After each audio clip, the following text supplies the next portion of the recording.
వేదిక మీదకి ఆహ్వానిస్తున్నాం. చంద్రబాబు గారికి నమస్కారం, లోకేష్ బాబు గారికి నమస్కారం. నేను తాడేపల్లి, మంగళగిరి పక్కన తాడేపల్లి. నాకు ఇద్దరు కొడుకులు. అయితే నా భర్తకు బాగోదు, నాకు బాగోదు.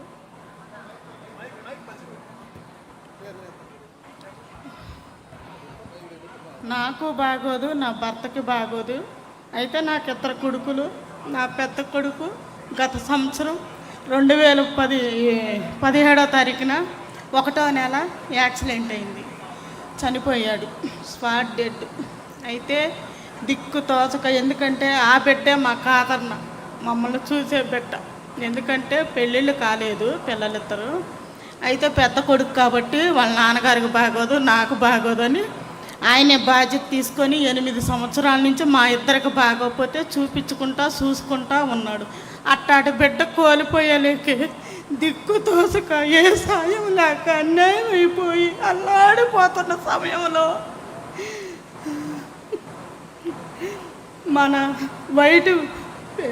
మన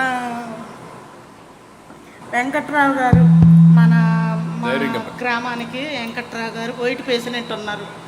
వైట్ ప్రెసిడెంట్ గారు, తర్వాత కార్యకర్తలు మన బోదాల రమేష్ గారు, మరి పరిసిపోగు యమలు కార్యకర్తలు వచ్చి, అమ్మా నువ్వు ఇట్లా బాధపడుతున్నావంట, మన పార్టీ తరపున తెలిసింది, ఎందుకు బాధపడుతున్నావు, నీకే సాయం లేదని మేమున్నాము, మన చంద్రన్న ఉన్నాడు, లోకేష్ అన్న ఉన్నాడు, ఇట్లా సభ్యత్వం కట్టున్నావు, నీకు సభ్యత్వం వర్తించుద్ది, నీకు 5 లక్షలు వస్తాయమ్మా, నువ్వు 100 రూపాయలు కట్టి సభ్యత్వం చేసుకున్నారు కదమ్మా, మీరు ఎప్పటి నుంచో మన పార్టీలో ఉన్నారు కదమ్మా, అందుకని మీరు బాధపడొద్దు, నువ్వు ఏడవద్దమ్మా, నీ బిడ్డనైతే మేము తెచ్చించలేం, కానీ మేము చేతనైన సాయం అయితే చేస్తామని వాళ్ళు ముగ్గురు వచ్చి 10,000 రూపాయలు ఇచ్చి, తర్వాత బీమాకు పెట్టుకోమ్మా, లోకేష్ గారు చేస్తారు సాయం, బీమా ఇద్దని లోకేష్ బాబు గారు పెద్ద మనసు చేసుకొని ఆ బీమా 5 లక్షలు పెట్టబట్టి, ఆ 5 లక్షలను మాకు అందబట్టి నా చిన్న కుమారుడికి పెళ్లి చేసుకొని నా ఆర్థిక పరిస్థితులన్నీ తీర్చుకొని మేము ఇలా ఉన్నామంటే చంద్రబాబు గారు, లోకేష్ బాబు నా పుట్టింటి వాళ్ళలాగా ఆదుకున్నారు, నా తోడ పుట్టిన వాళ్ళలాగా. లోకేష్ బాబు గారు, చంద్రబాబు గారికి నేను జీవితకాలం రుణపడి ఉంటాను.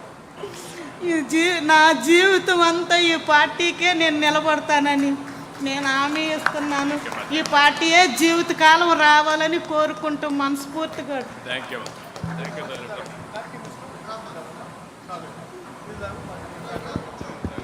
విశ్రాంతమ్మ గారికి ధన్యవాదాలు.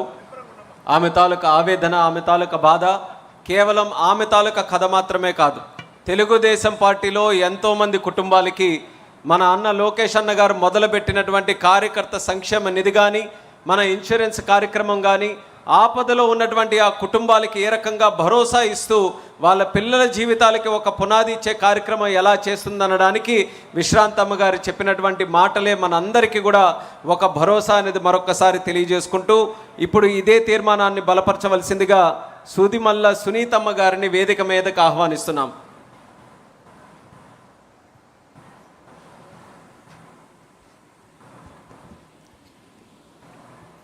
దైవ సమానులైన చంద్రబాబు నాయుడు గారికి నా నమస్కారాలు, అలాగే లోకేష్ బాబు గారికి నా హృదయపూర్వక నమస్కారాలు, సభను అలంకరించిన పెద్దలకి, మరి ఎదురుగా ఉన్న అందరికీ నమస్కారాలు. నేను ఒక గృహిణి.